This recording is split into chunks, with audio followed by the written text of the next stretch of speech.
राम राम भाई सारे ने। एक कहानी सुनाऊंगी आज दान के बारे में। कौन सा दान श्रेष्ठ होता है, किस समय पे किया गया दान श्रेष्ठ होता है, किसको किया गया दान श्रेष्ठ होता है। देखो, दान का बड़ा महत्व है हमारी ज़िंदगी में। दान जो है समय परिस्थिति और ज़रूरत के अनुसार जान पहचान कर दिया जाए, वही दान फलित हुआ है। कई बार ऐसा करा हमें बर्तन भर दया रितन खाली धरे रहने दया, ऐसा नहीं है, वो दान लगता नहीं है। तो भाई दान सोच समझ कर कराया करो। जिस चीज़ की ज़रूरत हो नहीं सख्त वही दान किया करो। तो अभी इस बारे में एक कहानी सुनाऊंगी मैं अपना। एक राजा था, उसका संतान नहीं थी। बहुत जतन करे उसने, बहुत जब तब व्रत करे, कोई लाभ नहीं मिला। तो एक बार वो निकला जाता था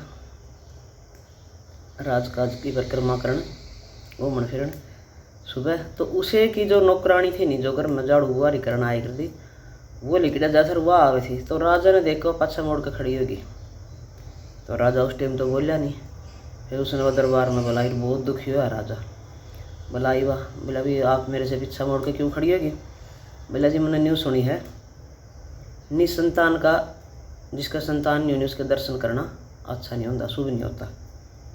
तो राजा एक बार तो गुस्सा उठा राजा ने, लेकिन राजे महाराजे गद्दी पहुओं को नहीं बैठ देनी थी, ज्ञान हुआ है।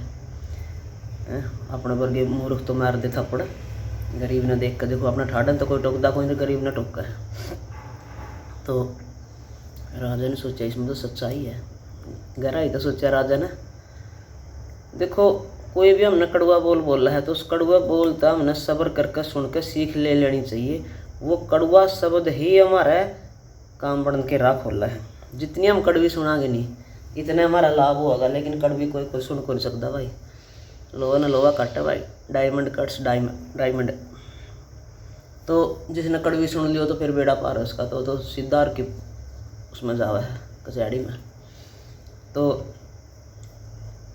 वो राजा चिंता में हो गया। उसने तो बहुत मतलब जब तब व्रत करे, बहुत दान करे, भी मैंने पुत्र मिल जाए, पछाड़ी में को नहीं मिला। उसने इस चीज़ की उसका गलानी होगी, मित्र तो दर्शन भी को नहीं करके लायक कोई बिना संतान के राजा के। तो राजा बोले की तपस्या में लीन हो गया। बोले बाबा चाहे पार चाहे तो मेरी पूरी कर दे, मनसा नहीं तेरा बार ना मरूंगा मैं तो बहुत बोला ने सोचा ही तो करागा काम ये। तो बोला आया उसके दर्शना में, बोला भाई पुत्र दे दूंगा, लेकिन उस पुत्र की उम्र 20 साल हो गई।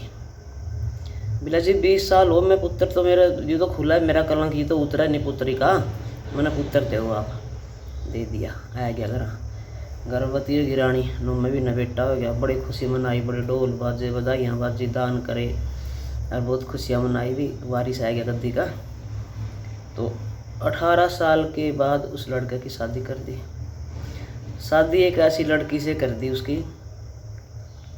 जो बहुत दान प्रवृत्ति की थी, दान करे कर दी। वह बिना किसी न भूखा न गरीब न खुआए, वह खुद भोजन नहीं करा थी। उसकी यह आदत थी, संकल्प था उसका ज़िंदगी का भी, मैं यूँ काम करूँ मैं करूँगी। तो वो लड़की आएगी, राजा ने चिंता रहने जाएगी। 2 साल रह गई बेटे की तो उम्र की, वो उसके बोड़ा के वजन उसके तो काना में गूंजा। तो चिंता में टेंशन में हो रहा। तो फिर क्यों होया, वह लड़की आएगी, उसके रोज़ वह दान करके न खुआ कर, एक थाल किसी गरीब ने दान करके भोजन खुआ कर, जब भोजन कराया करती वह। तो एक दिन पड़ोस के गांव में गुआंड में एक मतलब गरीब था कोई, और वो कल्ला ही बाप था। उसकी लुगाई भी मर गई थी, एक बेटी थी उसकी, वह बेटी बिहार की थी। उस बेटी का बालक अंधु था और वह उसने सासरे ने बहुत तंग कर रखी थी, वह कैड दिगरता है। वह आएगी बाप का घर में, उसका हो गया बच्चा, और घर में खाना कुछ भी को नहीं।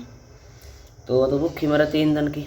अरनू का आकर भाई जापा की भूख बहुत कुछ होती हो, आकर जो कह दे सियाणी मन भी बाई भी आई डैन ने दिए का फल बहुत अच्छा हुआ है।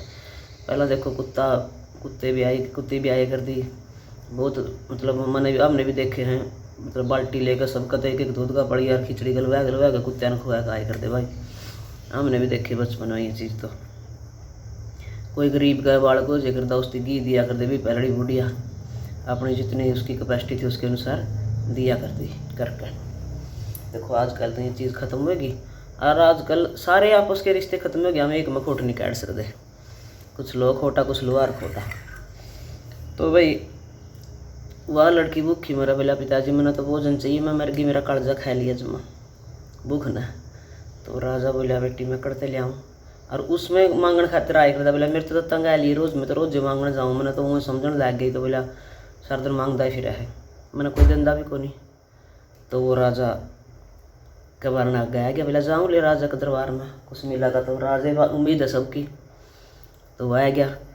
तो उस राजा की लड़की ने अपने पति के लिए 36 प्रकार के व्यंजना का थाल सजा रखा था, मेरा पति आवेगा। तो वो लड़का जा रहा था अपने पिता की सेवा में, चरण सेवा में। श्याम ने पैर दबाए कर दे भाई देखो बूढ़े बुढ़िया ईद बोल करता कोई भी। तो वो लड़की देखे बाट भी ठंडा होने लग रहा, भोजन को नहीं आया राजकुमार। तो वो आ गया मांगण खातर भी मेरी लड़की भूखी है और बच्चा हो रहा है 3 दिन की भूखी है। तो उसने तो थालियों का नहीं, वो लड़की ने उड़ा पक्षता पकड़ा दिया उस लड़के की पत्नी ने। तो वह तो लड़की ले गया, उससे तो खुश हो गया वो आदमी भी, ले जाएगा अपनी बेटी तो दे दिया। बेटी खावे एक ग्रास जमा आशीर्वाद निकले उसका भीतर था, मुँह में निकले उसकी आंधे आशीर्वाद दे, जिसने मेरे को इतना बढ़िया भोजन दिया उसका सुहाग अमर रहा, उसका सुहाग अमर रहा, उसका सुहाग अमर रहा। तो उसने क्या काम कराया, उसका तो पाड़ खड़ा हो गया आशीर्वादा का। देखो जो दिल तक दुआ लिखड़ा है नहीं अच्छी बुरी वह जरूर फलित हो है भाई, आज भी हुआ है। तो भाई वो तो लड़का का जो टेम आ रहा था उसी दिन लड़का ने जाना था, 20 साल होने थे उसके। भाई आशीर्वाद देखो उस काल का आगे आशीर्वाद का आगे काल ना रहना पड़ा। भाई दान का इतना महत्व है, दान इसी जगह दे जड़ है उसकी सख्त जरूरत हो, बिना ज़रूरत की जगह ना दो, जाकर कोई इसी जगह पीछे ना दो, जाकर वो बगुआ पीवेगा। भूखा रोट कोई अपना अखबार ना भी खा रही आवे, चाय पानी पियाओ रोटी खिलाओ और 5-10 रुपया तो